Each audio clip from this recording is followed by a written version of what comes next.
Doğu Türkistan'da mezar taşlarına Çince zorunluluğu getirildiği bildirildi. Çin'in Doğu Türkistan'daki son uygulamasının mezar taşlarının zorunlu olarak Çinceleştirilmesi olduğu öğrenildi.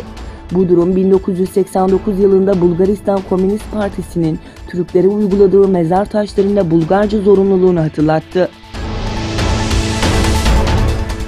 Kazakistan hükümeti Dışişleri Bakanlığı'nın açıklamasına göre Çin hükümetinin 2000 Kazak Türk'ünün Kazakistan'a çıkışına izin verdiği bildirildi.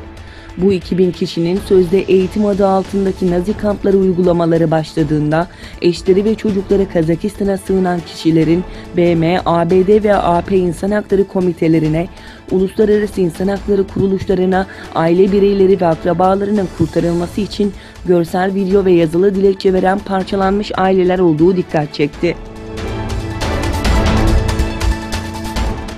Ülke Ocakları İstanbul İl Başkanlığı 10 Aralık Dünya İnsan Hakları Günü dolayısıyla Sultanahmet Meydanı'nda bir basın açıklaması yaptı.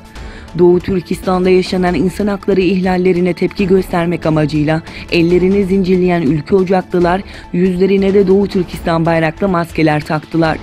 10 Aralık Dünya İnsan Hakları Günü olduğuna dikkat çekerek, bu beyannameye göre hiç kimse işkenceye tabi tutulamaz ve her şahsın din hürriyeti vardır. Lakin Doğu Türkistan'da soydaşlarımız kan ağlıyor diye konuşuldu. Bunun yanı sıra İstanbul ve Münih başta olmak üzere birçok bölgede Çin karşıtı protesto yürüyüşleri gerçekleştirildi. Çin'de Apple'ın birçok modelinin patent ihlali nedeniyle satışının yasaklandığı bildirildi. Merkezi ABD'de bulunan teknoloji firması Qualcomm'dan yapılan açıklamada, Çin'deki Fuzhou Mahkemesi'nin kararıyla Apple'ın birçok modelinin satışının yasaklandığı duyuruldu.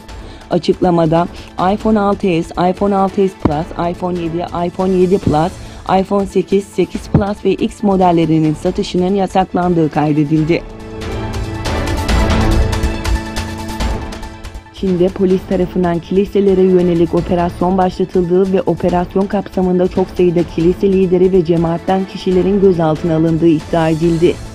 Çin'in güneybatısında bulunan Chengdu şehrinde düzenlenen operasyonda Early Rain Kilisesi liderlerinin ve üyelerinin evlerine yapılan baskınlarda çok sayıda kişi gözaltına alındı.